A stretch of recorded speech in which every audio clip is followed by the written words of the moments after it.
Quality मतलब हक natural, विश्वास मतलब हक नेचुरल। ऐसी ही क्वालिटी और विश्वास के साथ हक नेचुरल लेकर आया है केवल और केवल आपके लिए ऐसे प्रोडक्ट जो आपके जीवन में लाएंगे बदलाव, जिसमें shampoo, amla hair oil, conditioner, bath soap ऐसे 10 प्रोडक्ट का एक बड़ा कॉम्बो पैक, जिनकी कीमत है मात्र 1374 रूपए। मगर कंपनी आपके फायदे और प्रचार के लिए आपको दे रही है केवल और केवल 1100 रूपए में। जी हाँ, केवल 1100 रूपए में। और इतना ही नहीं, कंपनी इसके साथ आपको दे रही है एक फेशियल किट बिल्कुल फ्री, जिसकी कीमत है 895, जो आपके चेहरे पर लाएगी सुंदर और नेचुरल निखार। तो आज ही ऑर्डर करें और अपने हक के साथ हक से मांगे हक प्रोडक्ट। एक चीज तो निश्चित है, एक चीज तो पक्का है, एक चीज तो तय है। आप ये सुनिश्चित कर लीजिए कि आपके लिए कोई अमृत महोत्सव इस देश के अंदर होने वाला है नहीं। ये जो सरकार के कुछ चुनिंदे लोग जो आजादी का 75वां महोत्सव मना रहे हैं, ये वो लोग हैं कि जिन्होंने 75 वर्षों में आजाद मुल्क में पूरे भारत के संसाधनों पर कब्जा कर रखा है और आज वो आजादी का 75वां महोत्सव मना रहे हैं। इस महोत्सव में हम और आप कहीं हैं नहीं। आजादी के 75 साल के बाद में 1917 में बाबा साहब डॉक्टर अम्बेडकर ने मटका छुआ तो कोहराम हो गया पानी पीने के लिए, और आज 105 साल के बाद में 2022 में एक बच्चे ने मटका छुआ तो उसको जान देनी पड़ी। अरे हम तो जो 100 वर्ष पहले थे वही आज है। कौन सी आजादी, किसकी आजादी, कैसी आजादी, कौन सा अमृत महोत्सव? बड़े तमाश ने फोन किया कि सर आपकी बाइट चाहिए। वो आवाज पे आई मेरे, मैंने उससे कहा कि सर आजादी के बारे में क्या ख्याल है। मैं कहा मैं जो कहूंगा वो आप दिखाओगे नहीं टीवी पर। मुझे मालूम 70 वर्ष के बावजूद भी इस देश के SC ST OBC माइनॉरिटी यानी बहुजन समाज की स्थिति जानवरों से बदतर है, जानवरों से अच्छी नहीं है। अगर हथनी मरेगी तो सरकार के नुमाइंदे ट्वीट करेंगे। बात कर रहे हैं 8 साल की बच्चे की मृत्यु पर। हम बात कर रहे हैं मनीषा वाल्मीकि को रात के अंधेरे में जला करके क्यों मार दिया गया। मैं बात कर रहा हूं इस बात पर कि एक मेघवाल समाज के बच्चे को अच्छी मूंछ रखने, अच्छे कपड़े पहनने पर उसकी हत्या कर दी गई। मैं बात कर रहा हूं इस बात पर कि बुलंदशहर के गड़ाना गांव में एक फौजी को, एक दलित समाज के लड़के को अगर अपनी बारात निकालनी पड़ी तो उसे पुलिस प्रशासन से इजाजत लेनी पड़ी। ये उस राज्य की कहानी है जहां 4-4 बार हमारी सरकार रही। वहां पर हम बारात नहीं निकाल सकते। क्या फायदा इन सरकारों का, बताओ। 22% लोग बाबा साहब के दिए हुए आरक्षण की वजह से बड़ी मुश्किल से नौकरियों में आए, और जो लोग नौकरियों में आ गए वो रंगीन टीवी, कलरफुल बीवी और मल्टी कलर के बच्चों में मस्त हो गए। उन्होंने पीछे पलट करके नहीं देखा कि गांव देहात में क्या हो रहा है। आज अगर समाज हाशिए पर है, आज अगर फूले अम्बेडकरी आंदोलन हाशिए पर है, अगर हम तमाम लोग हाशिए पर हैं, तो उसके लिए जिम्मेदार हम लोग हैं, क्योंकि हमसे जो पहले वाली पीढ़ी के लोग थे उन्होंने साथ उतनी ईमानदारी से काम नहीं किया जितनी।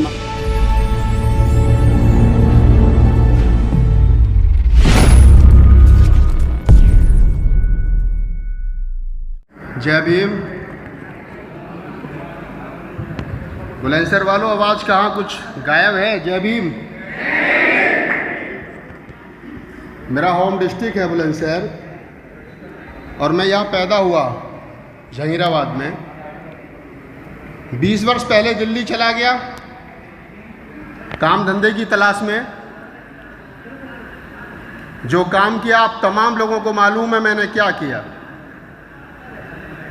मैंने फूले अम्बेडकरी आंदोलन को आगे बढ़ाने का काम किया मुल्क भर में और मुल्क के बाहर। कविता के माध्यम से, गीत के माध्यम से देश के 22 राज्यों में गया। 1000 रात से ज़्यादा खड़े होकर के बाबा साहब पर गीत और कविताएं सुनाई।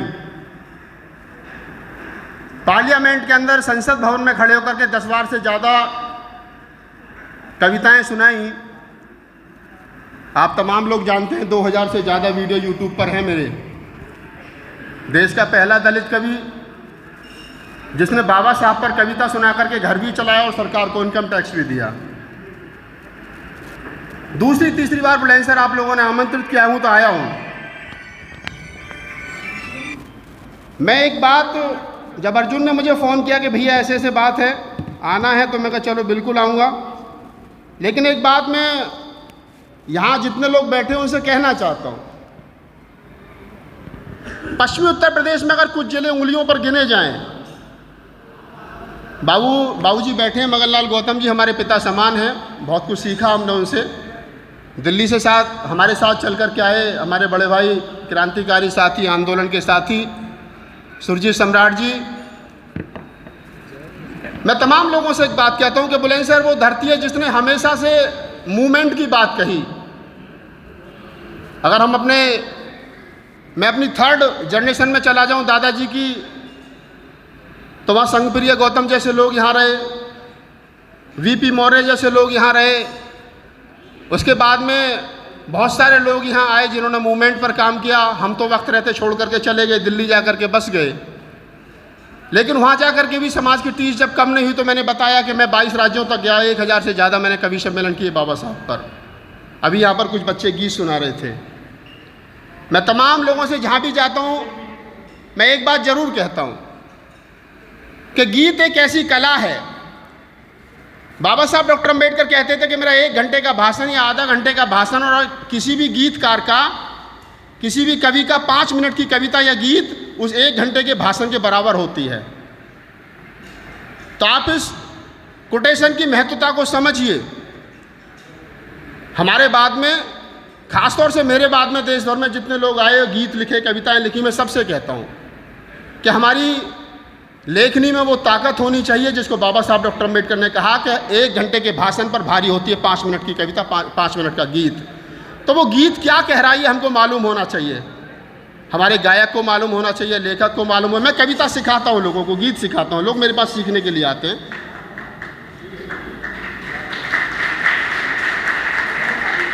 मैं एक बात बड़े हर्ष के साथ कहता हूँ कि मैंने जब 12-14 साल पहले ये काम शुरू किया, मैं तो हिंदी कवि सम्मेलन छोड़ करके आया था। सैफई महोत्सव में झगड़ा हुआ तो छोड़ करके चले आए अमर कुमार भाई। तो हमसे पूछा गया क्या करोगे, मैं मूवमेंट की कविताएं करेंगे, और आज तक कर रहे हैं ईमानदारी के साथ। बाबा साहब का स्नेह रहा, बाबा साहब का तथागत बुद्ध की अनुकंपा रही कि पूरे देश में और देश के बाहर जाने का मौका मिला बाबा साहब की कविता सुनाने का। तो मेरा कहने का मतलब ये है कि जो हम लिख रहे हैं, मैं तमाम बच्चों से कहता हूँ, अंजलि बैठी है अभी बहुत अच्छा सुना रही थी, 1-2 बार पहले भी मैंने उसको सुना है, और उससे पहले वो एक बच्चा और सुना रहा था। तो हम जो सुना रहे हैं उसमें वो दम होना चाहिए कि जब आप यहाँ से निकल करके जाएं तो लोग उसको गुनगुनाते चले जाएं, कहें कि वो फलां आदमी ने, फलां बच्चे ने वो गीत सुना था, बहुत अच्छा था। तो मैं इसी के साथ आज हम लोग स्वतंत्रता दिवस जो मना रहे हैं, तमाम साथियों को पहले तो स्वतंत्रता दिवस की बहुत बहुत शुभकामनाएं। सरकार 75वां अमृत महोत्सव मना रही है। क्यों मना रही है सरकार के नुमाइंदे बता सकते हैं, लेकिन मैं एक बात ईमानदारी के साथ कह सकता हूं, जितना मैं देश भर में घूमता हूं, मैंने तमाम संगठनों के लिए काम किया। मैंने भारतीय बौद्ध महासभा के लिए काम किया, समता सैनिक दल के लिए काम किया, भीम आर्मी के राष्ट्रीय प्रवक्ता के रूप में काम किया, अब इंडिपेंडेंट काम कर रहे हैं। लेकिन जितना मैं घूमा हूं, एक चीज तो निश्चित है, एक चीज तो पक्का है, एक चीज तो तय है। आप ये सुनिश्चित कर लीजिए कि आपके लिए कोई अमृत महोत्सव इस देश के अंदर होने वाला है नहीं। ये जो सरकार के कुछ चुनिंदे लोग जो आजादी का 75वां महोत्सव मना रहे हैं, ये वो लोग हैं कि जिन्होंने 75 वर्षों में आजाद मुल्क में पूरे भारत के संसाधनों पर कब्जा कर रखा है, और आज वो आजादी का 75वां महोत्सव मना रहे हैं। इस महोत्सव में हम और आप कहीं हैं नहीं। मैंने तो कहा, अभी आपने देखा होगा मेरा प्रोग्राम आज तक पे था, होटल हयात में ओएनजीसी का प्रोग्राम था, मैं 2 दिन वहां चीफ गेस्ट था। एक दिन मेरे 1.25 घंटे की स्पीच थी। सरकार के कई सचिव आए थे, बीसी जोशी साहब आए थे। मैंने उनसे आंखों में आंख डाल करके कहा कि सरकार आजादी का 75वां महोत्सव मना रही है, लेकिन सरकार ये जवाब दे, प्रधानमंत्री जी ये जवाब दें कि इस आजादी के 75वें महोत्सव में दलित कहां हैं, पिछड़े कहां हैं, महिलाएं कहां हैं, माइनॉरिटी के लोग कहां हैं। अरे बताओ तो सही बेईमानो कि इस 75वें आजादी के महोत्सव में हम कहां हैं। आजादी के 75 साल के बाद में 1917 में बाबा साहब डॉक्टर अम्बेडकर ने मटका छुआ तो कोहराम हो गया पानी पीने के लिए, और आज 105 साल के बाद में 2022 में एक बच्चे ने मटका छुआ तो उसको जान देनी पड़ी। अरे हम तो जो 100 वर्ष पहले थे वही आज हैं। कौन सी आजादी, किसकी आजादी, कैसी आजादी, कौन सा अमृत महोत्सव। बड़े कमाल की बात है, कल एक पत्रकार साथी ने मुझसे पूछा, आज तक की एक पत्रकार मेरे पास इंटरव्यू के लिए आई, इसने फ़ोन किया कि सर आपकी बाइट चाहिए, वो आवाज़ पे आई मेरे, मैंने उससे कहा कि सर आज़ादी के बारे में क्या ख्याल है। मैं कहा मैं जो कहूँगा वो आप दिखाओगे नहीं टीवी पर, मुझे मालूम है आप नहीं दिखाओगे, क्योंकि मैं वो कहूँगा जो सच है, और सच ना तो टीवी अखबार सुनना लिखना चाहते हैं, ना सरकार और सरकार के नुमाइंदे सुनना चाहते हैं। काहे का अमृत महोत्सव भाई? आज भी रात के अंधेरे में दलित समाज की बेटी को पहले बलात्कार करो, फिर उसकी हत्या करो, और फिर पेट्रोल छिड़क करके उसको शासन प्रशासन की नुमाइंदगी में आग जला करके जला दिया जाता हो, उसका अंतिम संस्कार कर दिया जाता हो, और प्रधानमंत्री जी या उनका कोई मंत्री एक ट्वीट तक ना करता हो, और आप कहते हो कि आज़ादी का अमृत महोत्सव है। एक प्रेग्नेंट हथनी के मर जाने पर स्मृति ईरानी जी ट्वीट करती हूं, कहती हूं कि बड़ा दुख है साहब, प्रेग्नेंट हथनी की हत्या कर दी गई, और जब इसी देश के अंदर दलितों की हत्या रोज होती है मूंछ रखने पर, घोड़ी पर चढ़ने पर, तब कोई नहीं बोलता सरकार का नुमाइंदा। इसका मतलब इस देश के अंदर आज़ादी के 75 वर्ष के बावजूद भी इस देश के SC ST OBC माइनॉरिटी यानी बहुजन समाज की स्थिति जानवरों से बदतर है, जानवरों से अच्छी नहीं है। अगर हथनी मरेगी तो सरकार के नुमाइंदे ट्वीट करेंगे, सरकार के मंत्री बोलेंगे, लेकिन अगर 5 साल के बच्चे 8 साल के बच्चे को पानी पीने के लिए मार दिया जाएगा तो सरकार का कोई नुमाइंदा नहीं बोलेगा, सरकार की नजर में तुम जानवरों से कम नहीं हो। कहा जा रहा है। और मैं एक बात और कहता हूं, अभी पिछले दिनों देखा, मैं भी एक राजनीतिक पार्टी में गया और अभी भी हूं, तमाम टीवी अखबारों ने मेरे बारे में लिखा, मेरे बारे में दिखाया, सुरजीत भाई के बारे में दिखाया। हमने सोचा था लड़ने के लिए प्लेटफॉर्म बच जाएगा, नहीं बचा पाए, दुख की बात है। अंतिम कोशिश हम लोगों ने की, हमें मालूम था कुछ होने वाला नहीं है। मैं राजनीति पर टिप्पणी नहीं करता, करने लायक बचे भी नहीं है, क्योंकि 207 से 1 पे खड़े क्या टिप्पणी करेंगे हम लोग। और ये जितने लोग, अगर 2-4 लोग राजनीति के यहाँ बैठे हो तो मैं कह देता हूं, ध्यान रखना इस बात को, जब हमारी राजनीति में नुमाइंदगी करने वाले लोग, बड़ी कड़वी बात कह रहा हूं, आपको शायद बुरी भी लग जाए, इसलिए कह रहा हूं कि अब वक्त है कहने का, अब भी नहीं कही जाएगी, अब भी नहीं सुनी जाएगी, तो फिर कब कही जाएगी? जब सब कुछ बर्बाद हो जाएगा तब कही जाएगी। मैं कहता हूं कि जब राजनीति में हमारी नुमाइंदगी करने वाले लोग अपनी दौलत और अपने आप को बचाने के लिए लग जाएं, तो मेरी और तुम्हारी ड्यूटी बनती है कि फूले अम्बेडकरी आंदोलन को बचाओ, और ये हमारी और आपकी ड्यूटी है।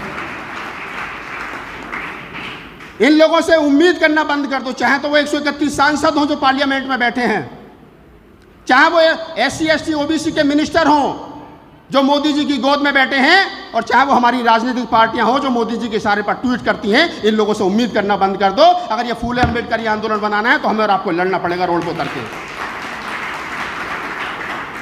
कौन लड़ेगा बताइए मुझे इंद्र मेघवाल के लिए? क्या गुनाह था उस बच्चे का?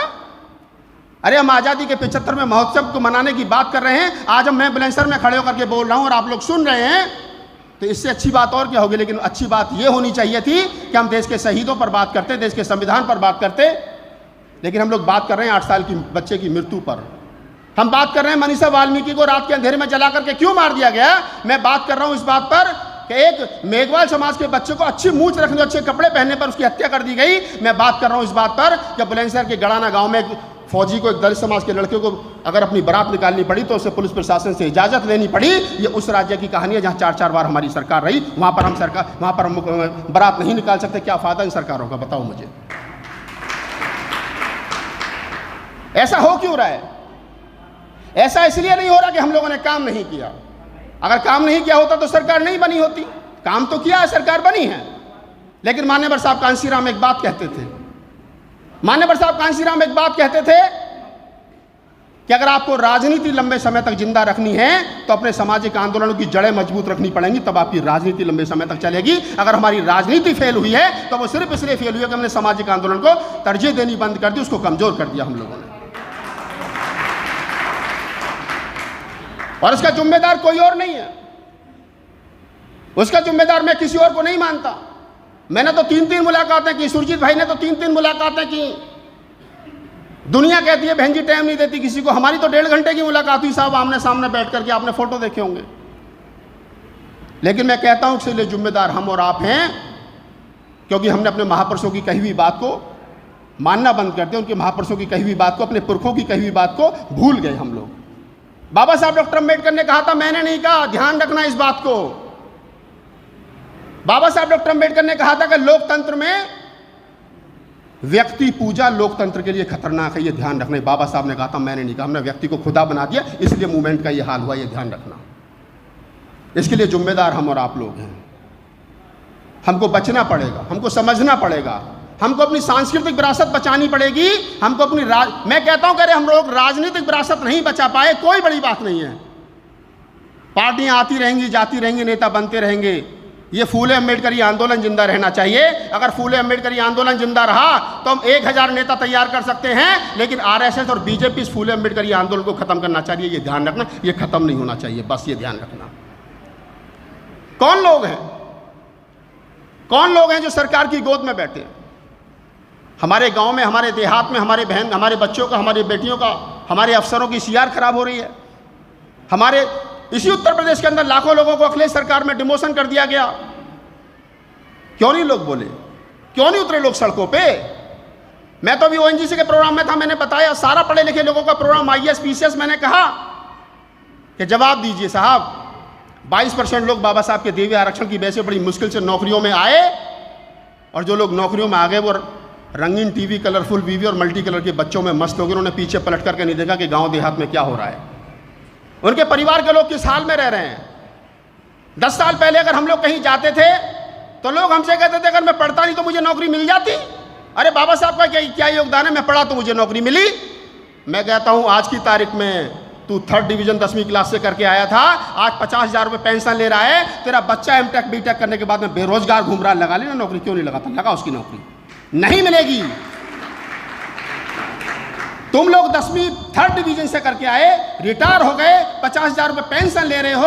आज तुम्हारे बच्चे एमटेक बीटेक करने के बाद में 12,000 रुपये की नौकरी ढूंढ रहे हैं। क्यों? क्योंकि वो तुम बचा नहीं पाए, जो बाबा साहब डॉक्टर अम्बेडकर दे करके गए थे, वो तुमने बर्बाद कर दिया सब कुछ। और इसके लिए जिम्मेदार कोई और नहीं है, इसके लिए जिम्मेदार यही लोग हैं जो सरकारी नौकरियों में बैठे हैं।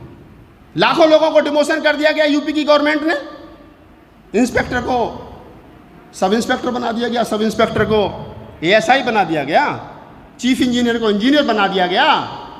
अरे मैंने कहा उस समय भी लोगों को ललकार के, मैंने ट्वीट किया, लोगों को बड़ा मिर्ची लगी मेरी बात। अरे तुमको 1 लाख से ज़्यादा लोगों को डिमोशन कर दिया गया।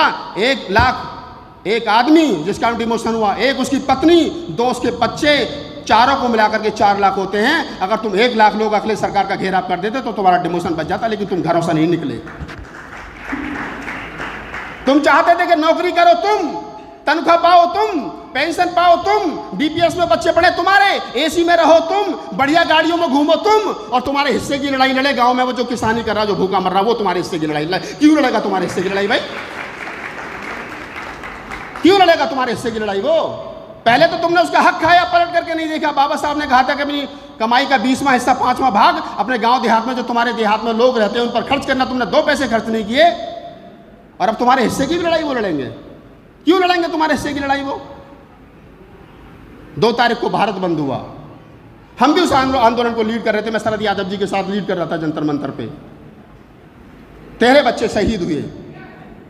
हम और हमारी टीम, सुरजीत भाई, हम सारे लोग उन 13 बच्चों के परिवारों से मिले जो लोग शहीद हुए पूरे देश में। मुझे बता दो किसी गवर्नमेंट सर्वेंट का बच्चा शहीद हुआ, एक का शहीद हुआ, सब लोग घरों में बैठे थे। किसने लड़ाई लड़ी? आपने और हमने लड़ी, जो बेरोजगार लोग थे। हमने लड़ी एट्रोसिटी एक्ट की लड़ाई, हमने लड़ी क्या नाम है 2 अप्रैल की लड़ाई, और हमारे बच्चे शहीद हुए। तो बाबा साहब डॉक्टर अम्बेडकर ने जो बात कही थी कि मुझे पढ़े लिखे लोगों ने धोखा दिया, मैं ये नहीं कह रहा कि सारे पढ़े लिखे लोगों ने धोखा दिया। अगर आज भी समाज को कोई धोखा दे रहा तो यही लोग धोखा दे रहे, कोई दूसरा नहीं दे रहा। उसमें चाहे मैं हूँ, चाहे कोई और है। हम लोग ईमानदारी से अपने हिस्से की लड़ाई नहीं लड़ पाए, हम लोग ईमानदारी से अपनी बात नहीं कह पाए। अगर इस फूले अम्बेडकरी आंदोलन को बचाना है, बातें बहुत सारी हो सकती हैं, मैं पूरे 2 घंटे 4 घंटे आपको बात कर सकता हूँ आपके साथ में, लेकिन मैं एक बात कहना चाहता हूँ। मुझे सुनना हो, मेरी कविता सुनना हो, यूट्यूब पर चले जाना, राहुल नागपाल डालना, हज़ारों वीडियो आपको मिल जाएंगे। लेकिन मैं यहाँ बात, क्योंकि मेरा होम डिस्ट्रिक्ट है, मेरे घर के लोग हो आप, तो ये बात मैं इसलिए कह रहा हूँ कि ये बात जो है कही जा रही है, ये बात इस कमरे में ना रहे, इस हॉल में ना रहे। इस हॉल से निकल करके जब आप लोग यहाँ से जाएं तो घर जा करके कभी बाहर जा करके इसका जिक्र करें कि राहुल नागपाल आया था और वो ये बात कह करके गया कि अगर इस आंदोलन का सत्यानाश किसी ने किया है तो वो हमने किया, हम इसके जिम्मेदार हैं, क्योंकि हमने अपने पुरखों की बात को नहीं माना, जो पुरखे हमारे हमसे बात कह करके गए थे। हमने माना? नहीं माना। मान्यवर साहब काशीराम ने कहा था कि राजनीति में राष्ट्रीय अध्यक्ष के पद का परिवार का कोई आदमी नहीं आना चाहिए। क्या हुआ उस पर अमल? नहीं हुआ। बाबा साहब डॉक्टर अम्बेडकर ने कहा था कि लोकतंत्र में व्यक्ति पूजा लोकतंत्र की हत्यारी है। हमने किया उस पर अमल? नहीं किया। बाबा साहब डॉक्टर अम्बेडकर ने कहा था कि अपनी कमाई का 20वां हिस्सा जब आपकी सरकारी नौकरी लग जाए तो अपने जो पीछे लोग रह गए उन पर खर्च करना। हमने किए? नहीं किए। अरे हम एक घर में 4-4 आदमी सरकारी नौकरी लग गए। जिस गांव से हम लोग निकल करके गए थे हमने इतना नहीं खर्च सोचा कि इस गांव में 50,000 रुपये खर्च करके पुस्तकालय बनवा दें ताकि आने वाले बच्चे पढ़ लें। नहीं किया हमने वो काम। मैं कहता हूं अक्सर लोगों से, हम लोग दिल्ली जैसे महानगरों में बस गए, हमने 2-2 कुत्ते पाल लिए साहब। एक कुत्ते का खर्चा 5,000 रुपये, 2 कुत्ते पाल लिए 10,000 रुपये का खर्चा, एक आदमी 10,000 रुपये का उन 2 कुत्तों को घुमाने का, 20,000 रुपये का खर्चा, 1 साल का 2.5 लाख रुपये का खर्चा। 2.5 लाख रुपये हम कुत्तों पे खर्च कर देते हैं, लेकिन कभी पलट करके नहीं देखा कि 2.5 लाख में से 50,000 रुपये उस गांव में देहात में जाकर के खर्च कर आए जिन बच्चों को किताब कॉपी नहीं मिलती है, उनके एडमिशन नहीं होते हैं, उनका भविष्य खराब हो जाता है, वो मजदूर बनते हैं। ये जिम्मेदारी हमारी थी, हम नहीं कर पाए इसको। आज अगर समाज हाशिए पर है, आज अगर फूले अम्बेडकरी आंदोलन हाशिए पर है, अगर हम तमाम लोग हाशिए पर हैं तो उसके लिए जिम्मेदार हम लोग हैं, क्योंकि हमसे जो पहले वाली पीढ़ी के लोग थे उन्होंने शायद उतनी ईमानदारी से काम नहीं किया जितनी ईमानदारी से करना चाहिए था। मैं कहता हूं कि बताइए मुझे जरा हाथ खड़े करके, हम लोग कितने अच्छे वकील बना पाए? आज भी हमारे सुप्रीम कोर्ट में कितने अच्छे वकील हैं? नहीं है हमारे पास। मुझे बता दीजिए, सुरजीत सम्राट यहाँ बैठे हैं, सुप्रीम कोर्ट के सीनियर लॉयर हैं, कितने सुरजीत सम्राट समाज में हैं? 10 उंगलियों पर नहीं मिलेंगे आपको। कितने राहुल नागपाल हैं जो अच्छी कविताएं कर लेते हैं, जो देश भर में जा रहे हैं? नहीं कर पाए हम लोग पैदा, हमको करने चाहिए थे। हम चाहते हैं कि मूवमेंट में क्रांति तो हो, लेकिन भगत सिंह पड़ोसी के घर में पैदा हो, ये हम चाहते हैं। हम कहते हैं साहब बौद्ध भिक्षु बहुत खराब है, बौद्ध भिक्षु धर्म का काम नहीं कर रहे। मुझे बता दीजिए, प्रज्ञा रश्मि जी बैठे थे, चले गए, कहते कि क्या क्या कहते मिल के जाना। मुझे बता दीजिए, प्रज्ञा रश्मि जी उस जमाने के बौद्ध भिक्षु के मेरी जो बड़ी सिस्टर थी उनकी शादी का संस्कार उन्होंने किया, उसके बाद में कितने नए बौद्ध भिक्षु बुलंदशहर में बने? बता दीजिए। नहीं। कौन चलाएगा धर्म को भाई? तो मैं वो कह रहा हूं ना कि कौन चलाएगा धर्म को? हम लोग धार्मिक रूप से पिछड़ रहे हैं, हम लोग आर्थिक रूप से पिछड़ रहे हैं, हम लोग सामाजिक रूप से पिछड़ रहे हैं, हम लोग राजनीतिक रूप से पिछड़ रहे हैं, और हम लोग चिंता नहीं कर रहे हैं। और सरकार क्या कर रही है? सरकार यही तो चाहती है। वर्तमान की सरकार क्या चाहती है? वर्तमान की सरकार यही चाहती है। मैं तो कहता हूं तमाम लोगों से, आप जाइए, आज वो आज़ादी का अमृत महोत्सव मना रहे हैं। इससे पहले गाय की बात कर रहे थे, उससे पहले गौमूत्र की बात कर रहे थे, उससे पहले भारत माता की बात कर रहे थे, उससे पहले किसी और की बात कर रहे थे, उससे पहले हिंदू धर्म खतरे में उससे बात कर रहे थे। उनके पास बहुत काम है आपको लगाए रखने के लिए। आप अगर कावड़ लेने के लिए जाओगे तो आप पर फूल बरसाएगी सरकार, और अगर आप पढ़ लिख करके नौकरी मांगने के लिए जाओगे तो आप पर लाठियां बरसाएगी यही सरकार।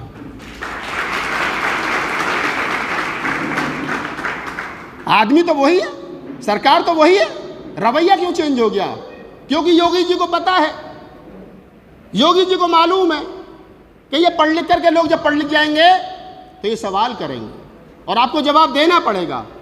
आज देश भर में मुट्ठी भर से 20-25 लोग हैं जो हमारे जैसे सरकार के खिलाफ बोल रहे हैं, सरकार को हम ही भारी पड़ रहे हैं। लेकिन जिस दिन 1000 लोग हमारे जैसे और आपके जैसे इकट्ठे हो गए तो सरकार का गिरबान पकड़ करके पूछेंगे कि बताओ इन 75 वर्षों में हमारी नौकरी कहाँ है, बताओ कितने प्रोफेसर हमारे हैं, बताओ कितने जज हमारे हैं, बताओ कितने डॉक्टर हमारे हैं, बताओ कितने इंजीनियर हमारे हैं, बताओ सुप्रीम कोर्ट में जज हमारे कितने। तो हम सवाल पूछेंगे और सरकार नहीं चाहती कि उससे सवाल पूछा जाए, इसलिए सरकार चाहती है कि आप धर्म में लगे रहो, आप पाखंड में लगे रहो। आप कावड़ लाओगे तो आप पर फूल बरसाएगी सरकार और आप खुश हो गए कि देखो योगी जी हमारे ऊपर सरकार जो वो फूल बरसा रहे हैं। अब के तो ड्यूटी लगा दी टीचरों की, अब के तो मुझसे कई टीचरों का फोन आया कि भैया वो ड्यूटी लगा दी सरकार, ये कह रही है कि आप कावड़ियों के पैर धोगे। मैं कहा बहुत अच्छा, ये पहले तो पूरे साल कावड़िया घर वालों का खून पीते, कुछ काम धंधा नहीं करते, बाद में कर्जा लेकर के 2000-4000 लेकर के कावड़ लेने चले जाते हैं, फिर पढ़े लिखे एजुकेटेड लोग इनके पैर धोएंगे, फिर कावड़ लेकर के घर आएंगे तो फिर 1 महीने इनके घर वाले सेवा करेंगे। तो इससे बढ़िया उनके लिए और कौन सा काम धंधा है? आपको भंगेड़ी बनाया जा रहा है, आपको नशेड़ी बनाया जा रहा है और सरकार चाहती है कि आप ये लोग बने रहें। तो मेरा यही कहना है आप तमाम साथियों से कि आप इस आडंबर से बचिए, आप इस आडंबर से बचिए, सरकार के षड्यंत्र से बचिए। सरकार योगी जी की हो या सरकार मोदी जी की हो या इसके अलावा कोई दूसरी सरकार हो, मैं सिर्फ एक बात कहता हूं कि ये आपके लिए नहीं बनी, ये सरकारें आपके लिए नहीं बनी, आप इनके लिए सिर्फ भीड़ हो। और मैं हमेशा एक बात कहता हूं, वो आज आपसे कहता हूं कि लोग कहते हैं कि साहब सरकार में उनके नुमाइंदे, सरकार में उनके जो लोग बैठे हैं, लोकसभा में उनका बहुमत है, मैं भी मान लेता हूं कि लोकसभा में उनका बहुमत है, लेकिन देश में आपका बहुमत है, आप इस बात को स्वीकार करो। देश में आपका बहुमत है, आप 85% हैं, आप बहुजनर है, देश में आपकी संख्या ज्यादा है, सरकार में उनकी संख्या गलती से ज्यादा होगी तो कौन सी आफत आ गई? जिस दिन आप लठ लेकर के रोड पर निकलोगे उस दिन इस देश की शकल और सूरत दोनों बदल दोगे। और विश्वास नहीं होता तो मालूम कर लेना, 2 उदाहरण देकर के अपनी बात को खत्म करता हूं। इस देश का किसान 1 साल तक दिल्ली के बॉर्डरों पर पड़ा रहा, 1000 से ज्यादा किसान शहीद हो गए, सरकार के कान पर जू नहीं रहेंगी। और जब यूपी का चुनाव नजदीक आ गया तो मजबूरी में 3 कृषि कानून वापस लेने पड़े। क्यों? क्योंकि उनको यूपी का चुनाव जीतना था, इसलिए। और अगर चुनाव नहीं होता तो वो वापस भी नहीं करते। 1 साल तक मजबूत जातियां इस देश की, जाट, सिख, मराठा, कुर्मी, पटेल, जो बड़े किसान हैं, यादव, वो लोग बॉर्डर पर पड़े रहे और 1 साल तक सरकार को नहीं झुका पाए। क्यों? क्योंकि संख्या कम थी। आप लोग एक दिन निकले 2 अप्रैल को नीला कफन सर से बांध करके और दोपहर तक सरकार को घुटनों पे आना पड़ा 56 इंची सीने को, क्योंकि आपकी संख्या ज्यादा थी।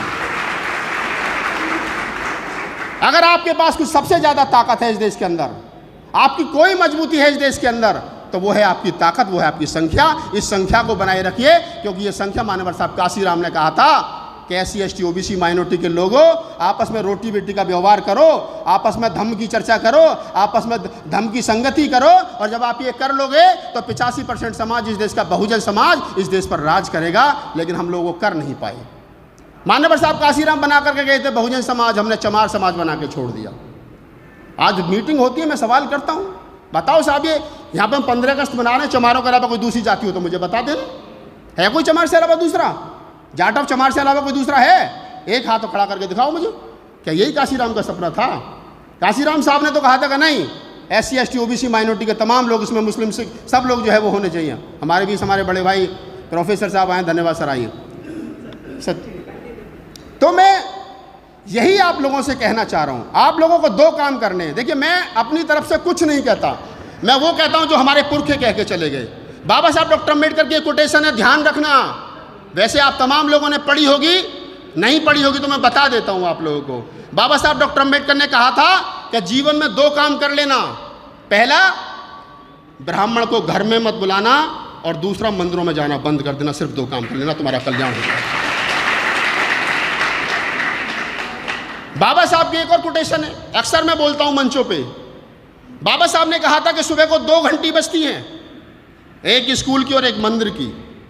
स्कूल में जाओगे तो पढ़ लिख करके IAS बनोगे, PCS बनोगे, अफसर बनोगे, डॉक्टर, ऐसा क्या नाम है अपना, प्रोफेसर साहब आए मेरठ से, सुजीत भाई, हम सब लोग वो लोग हैं जो पढ़ लिख करके बने हैं। ये स्कूल की मेहरबानी है।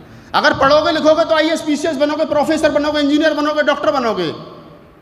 और अगर मंदिर जाओगे तो भिखारी बनोगे, कावड़ लाओगे और सरकार फूल बरसाएगी और बाद में लाठियाँ बरसाएगी, आप नौकरी मांगने के लिए जाओगे। तो एक काम कर देना, सुबह को 2 घंटी बजती हैं, तय आपने करना है जाना कहाँ है, स्कूल जाना है या मंदिर जाना है, ये आपको तय करना है। एक बात कह करके अपनी बात खत्म करता हूँ, आप वो लोग हैं, आप में वो क्षमता है।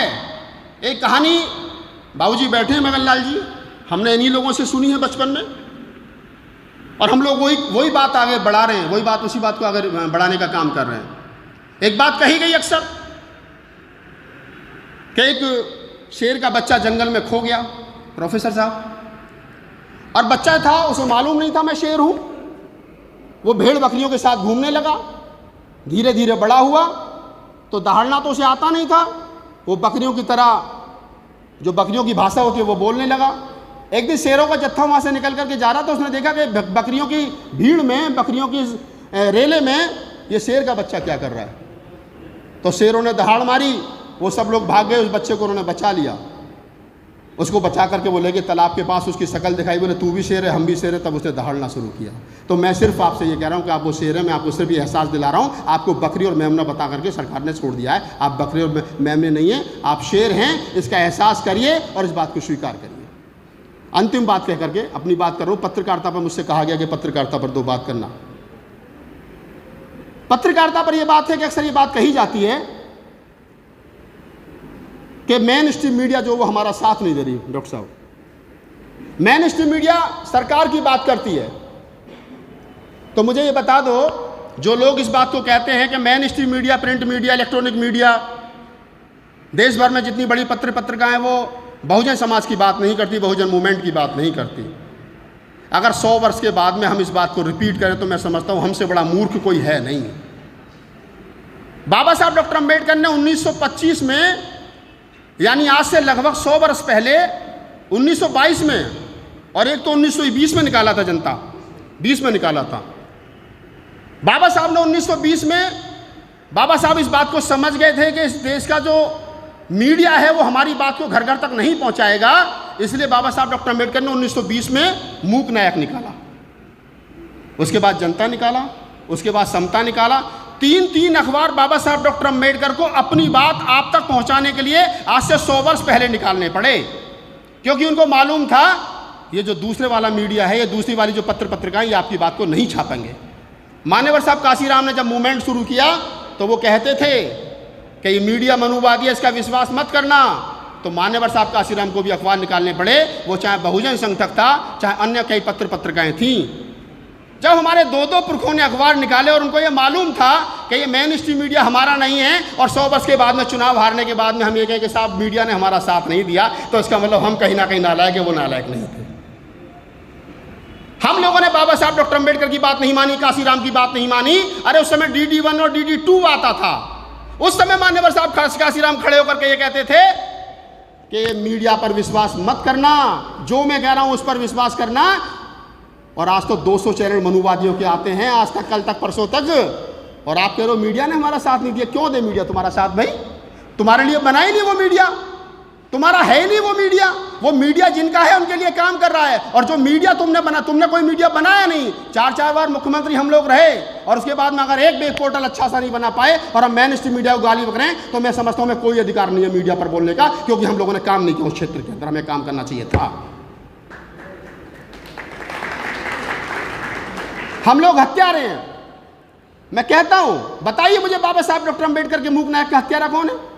बताइए बाबा साहब डॉक्टर अम्बेडकर की समता का हत्यारा कौन है? बताइए बाबा साहब डॉक्टर अम्बेडकर की जनता का हत्यारा कौन है? बताइए मान्यवर साहब काशीराम के बहुजन संघ तक का हत्यारा कौन है? अरे 5-5, 6-6 अखबार हमारे पुरखे निकालते थे, आज की तारीख में एक भी नहीं निकल रहा, एक भी गांव घर गली तक नहीं पहुंच रहा। उनका हत्यारा कौन है? उनके हत्यारे हम लोग हैं। और हम कह रहे हैं कि साहब मीडिया ने हमारा साथ नहीं दिया। अरे वो मीडिया उनके लिए बना था, जो मीडिया हमारे पुरखे हमारे लिए बना करके दे गए थे, वो हमने बंद कर दिया। और हम कह रहे हैं कि नहीं साहब, ये ऐसा नहीं होना चाहिए। तो ऐसे तो नहीं होता ना। हम कब तक झूठ बोलेंगे, कब तक आईने से शकल छुपाएंगे, कब तक सच का सामना नहीं करेंगे? तो ये तमाम बातें मैंने आपको इसलिए बताई कि आप मूवमेंट के लोग हैं। और जैसा मुझे अर्जुन ने बताया कि यहाँ कुछ बच्चों को आज उनका सम्मान करने का दिन है, क्योंकि जो बच्चे टॉपर हैं, जो उनके अच्छे नंबर आए हैं, तो उनके लिए मेरी शुभकामनाएँ हैं। और बहुत बहुत बधाई आप तमाम स्टूडेंट्स के लिए कि आपने अच्छे नंबर पाए। आप अपने परिवार का नाम रोशन करें, समाज का नाम रोशन करें, और कुछ भी बन जाएँ। देश के किसी कोने में कहीं पर भी कोई अधिकारी के रूप में आप किसी पद पर बैठें, लेकिन इतना ज़रूर ख्याल रखना कि जिस कुर्सी पर आप बैठे हैं वो कुर्सी बड़े कष्ट और मुसीबत से बाबा साहब डॉक्टर ने आपको दी है। उस कुर्सी का ख्याल रखना, फूले अम्बेडकरी आंदोलन को याद रखना, नहीं तो फिर कल को हमें और आपको यहीं खड़े होकर किसी प्रकार की चर्चा करनी पड़ेगी। आपका बहुत बहुत धन्यवाद, साधुवाद। जय भीम, नमो बुद्धा, जय मूल।